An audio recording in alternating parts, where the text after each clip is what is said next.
What's up everyone, my name is Jox and today we're going to do an insanely hard challenge. Can you beat Pokemon Insurgence hard mode without healing items? And not only items. We're also going to make it a Nuzlocke, an Egglocke, and on top of that the Iron Man challenge. Let's go over the basic rules first. Number 1. If a Pokemon dies, you need to release him. Number 2. You can only catch one Pokemon per route. The Pokemon that you catch will be traded for an egg. Number 3. No healing items in combat. Number 4. If you lose all your Pokemons, it's game over. I will have perfect knowledge about the trainers and Pokemon they use. Trust me, the game is awfully hard and not knowing what mons you will get will be a pain. The opponent's Pokemons will have items, competitive sets, competitive spreads and legendaries. Even the second gym has a Mega Beedrill and a full team of 6. Pokemon Insurgence introduces us with new Megas and Delta Pokemons. Delta Pokemons are normal Pokemons with different typings and abilities. Think about a ground type Tangela or a ghost dragon type Charmander. The game is amazing and the story is great. However, we won't see much of it as I will only focus on the challenge. So without further ado, let's beat this challenge.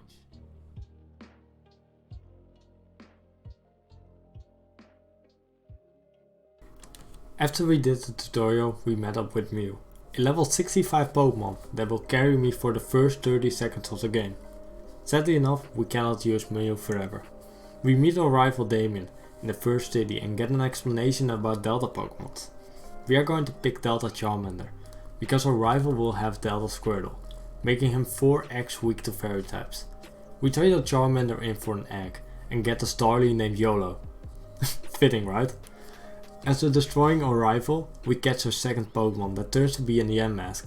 An amazing mon, just not that good right now. We go up the route and beat the trainers. The trainers can be rough, but Starly is really good against all of them. Our next Pokemon will be in the cave. We traded him for an egg and we hatch a Delta Bergmite.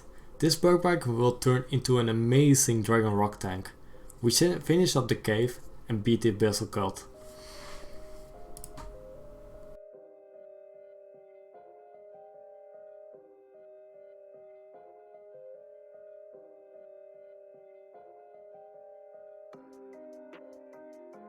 We finish up the cave and catch Pokemons on Route 1, Dark Cave, the Hidden Grotto in Midnight Garden and Midnight Mine. We trade the Pokemons in for eggs and we are pretty lucky as we get an Heracross, a Gumi, a Survivor and Pinsir out of the eggs. Pokemons that cannot evolve are really good early game because of the high stats they have against unevolved Pokemons. Also Pinsir has a competitive moveset and a Megastone. I will never let him die. We finish up the trainers in Midnight Mine and meet up with Nora, our other rival. She is chosen by Celebi and will try to get ancient power boost when we fight it.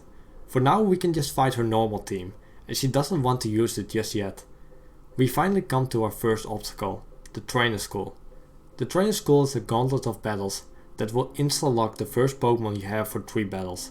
This is extremely scary because we need to fight both Damien and Nora.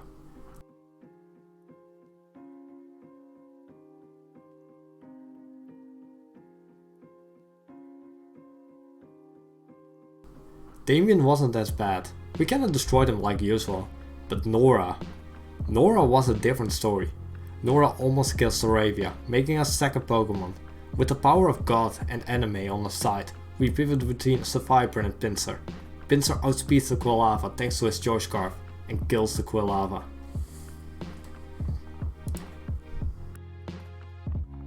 Four new catches opened up after we defeated the Trainer School.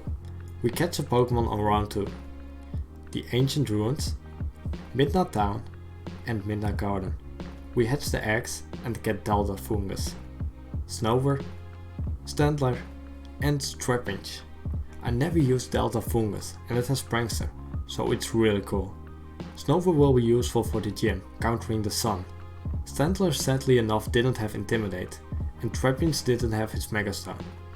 Still, it's fine, as they are pretty good for the time being. We train up and fight the Abyssal Cult again. The Abyssal Cult is really scary this time, as it has a water gem, sword dance, Corvish in the rain. I figured out a plan where I would lose my Standler if it would be like worst case. But as lucky as we are, we flinch the Corfish and get a nice damage roll the second turn. After we go down the cave, we catch a Pokemon and get in the city.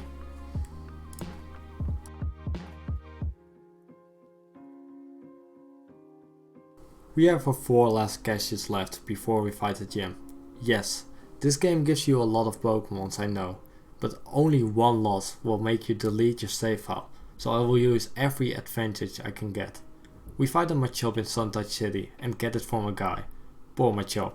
But he is in a better place now. Never mind, he will be traded for an egg. We fish in Suntouch City for our encounter. Next we go to Suntouch Exit Way and fish there as well. As last we catch the actual event. These are the last months we are going to get for the gym, so please be good.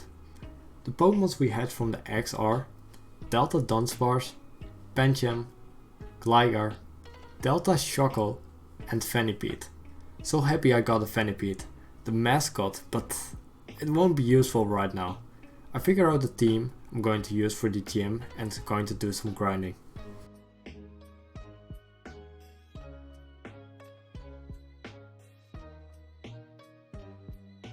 Let's go over the plan before we challenge the gym. I have nothing for the Vulpix and can install the sun without items. I'm going for a more suicidal approach to keep my mons I need for later, while using the bad mons early. I will lead off with Stantler. Stantler will damage the Vulpix, so that Pinsir can KO it afterwards. Pinsir is really strong and will be able to KO the Vulpix after some chip.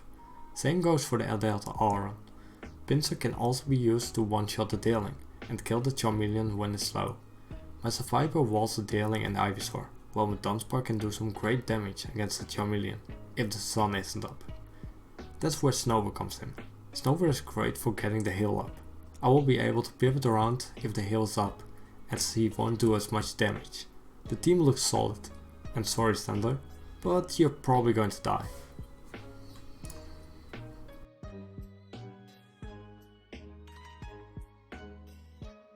The battle begins and I lead off with Stantler. I get some chip on the Vulpix and let the Stantler die. My Pinsir will be able to revenge it later and it kills the Vulpix. That's one of the most scariest mons down. Out comes the Delta Aron and I have nothing for this thing if it's in sun. So I'll just use my Pinsir to one-shot it, but it just misses out on the KO and my Pinsir dies as well. I go out into my Snover to get the heal up and pivot out into Dunsparce, as the Aron will go for the fire move. The Dunsparce is able to kill the Aron and we are looking fine again with the sun gone. Out comes the Charmeleon. If I don't get lucky, then he will kill me with Thunder Punch. But my Dunsparce shows me that he doesn't need Skill Link to get the amount of hits I need to kill the Charmeleon. The rest of the fight is pretty easy as my Survivor just beats it. Rip to Pinsir and Stantler. This is still a good enough start. I'm losing 2 Pokemons at the first gym without items. I hope you guys enjoyed it. Leave a comment if you want to see the series continue and I'll see you guys all later.